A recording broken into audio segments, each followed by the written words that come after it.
Bonjour. Les aventures du mot feuille commencent au Canada avec la feuille d'un érable, symbole du Canada libre bilingue.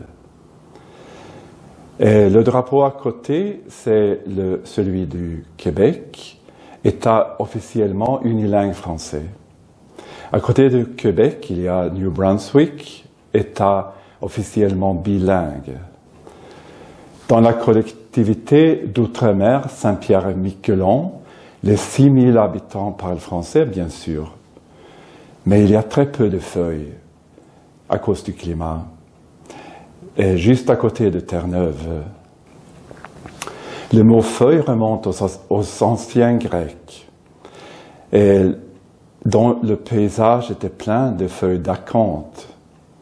Même s'il est très difficile de copier les feuilles d'acanthe, on le faisait souvent, et sur les chapiteaux corinthiens, par exemple, au moins depuis 400 avant Jésus-Christ.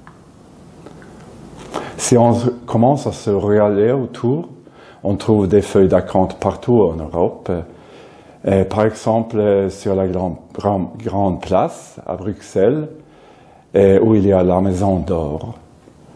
Et ce sont les Romains qui ont commencé à copier les Grecs, et après eux, le déluge. Et en Irlande, on préfère les trèfles. Trifolium en latin. Et folium signifie feuille, et trois, c'est facile à deviner. À Saint-Patrick, au mois de mars, le coutume veut qu'on porte du vert. Et si on ne le fait pas, les autres ont le droit de nous pincer. Mais pourquoi l'Irlande est-elle si verte? C'est grâce à la chlorophylle dans toutes les feuilles et dans l'herbe. Le mot chlorophylle contient le mot feuille. Chloro signifie vert et phylle signifie feuille. Et les deux pharmaciens français, Craventou et Pelletier, ont découvert ce pigment vert en 1816. Et le pigment est essentiel pour la photosynthèse. Le chlore vert, c'est un élément chimique découvert par le chimiste suédois Scheele. Et il a le numéro 17 et le symbole Cl. Et le chlore est le plus commun des halogènes. Et c'est parce que la mer contient le sel, chlorure de sodium. Le port de chapeau d'aluminium est devenu populaire, surtout dans les cercles déconnectés de la science stricte. Les robes en aluminium sont très élégantes aussi. Le mot anglais foil, que l'on trouve dans tin foil, correspond au mot feuille. Comme notre culture est pleine de feuilles de papier, on a beaucoup de mots qui sont associés à ce fait. Le mot portfolio est devenu populaire récemment.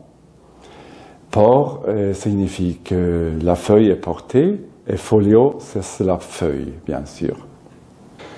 Dans beaucoup de langues, on s'est fait l'idée du port de grandes feuilles du format A4, comme par exemple dans le russe, portfel, ou suédois, portefeuille, des emprunts du français, ou dans le grec, chartophylakas. Et le portfolio s'est appliqué ainsi à ce sac, et cette mallette de professeur ou d'homme d'affaires. Mais en France, le portefeuille est beaucoup plus petit. On a pensé à des billets de banque. Le sud de l'Europe est connu pour ses pâtisseries à base de pâtes de feuilleté, appelées börek ou similaires dans plusieurs langues. La pâte est appelée pâte filo quand on veut l'acheter dans une boutique en France. Elle devient une fine feuille croustillée à la sortie du four. Le feuilleton est inventé en France en 19e siècle et reste très populaire jusqu'aujourd'hui, et à la télé par exemple. À l'origine, le mot désignait des chapitres d'une œuvre publiée dans une périodique. Balzac, parmi bien d'autres, a publié ses romans sous forme de feuilleton. Et Dickens et Dostoïevski ont suivi son exemple. Les chapitres et les épisodes du feuilleton s'achèvent souvent dans une situation dramatique, au comble du suspense, comme cette vidéo de l'Institut français de la Finlande. Le cliffhanger vous laisse suspendu tout en haut du mont Cervin, au Grand Becca, qu'on dit en franco-provençal, désireux de voir la suite. To be continued.